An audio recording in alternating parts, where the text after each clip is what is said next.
Voilà, à présent sur le terrain, je le disais, le masque est tombé après la libération de la ville de Gao.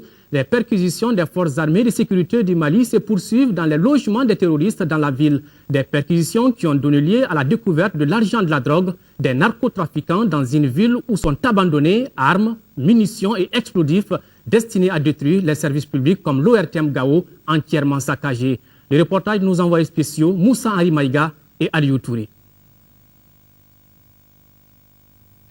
Nous sommes ici à Gao, où au-delà de la désolation et du vent de liberté retrouvé, voilà quelques résultats des perquisitions des forces armées et de sécurité du Mali, soutenues par leurs homologues de la France, dans les logements de certains islamistes dans la ville. Ici, l'argent de la drogue et du narcotrafic.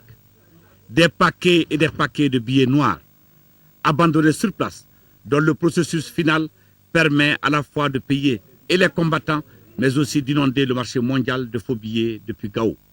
Ça, c'est la preuve que les combattants étaient payés. Le bénéficiaire, c'était Al Haider Yahia Ag Olog. Voilà, il a signé et ça, c'est la preuve. Ces documents, ils recevaient, ils émargeaient ici. Voilà la liste. Ça, c'est une liste. Al-Hussein Karo, Al-Kay. Tout ça, c'est des listes, c'est écrit en arabe.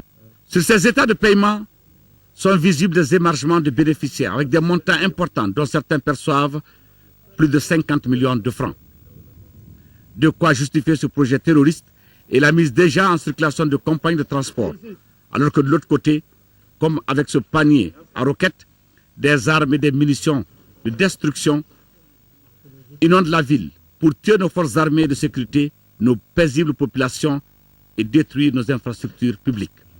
Ici, les locaux de l'ORTM, l'Office de radio-télévision de la région de Gao, et dont seuls les murs témoignent encore de la dimension de la furie destructrice du MNLA et de ses alliés, venus pourtant à Gao, selon eux, pour développer le nord du Mali.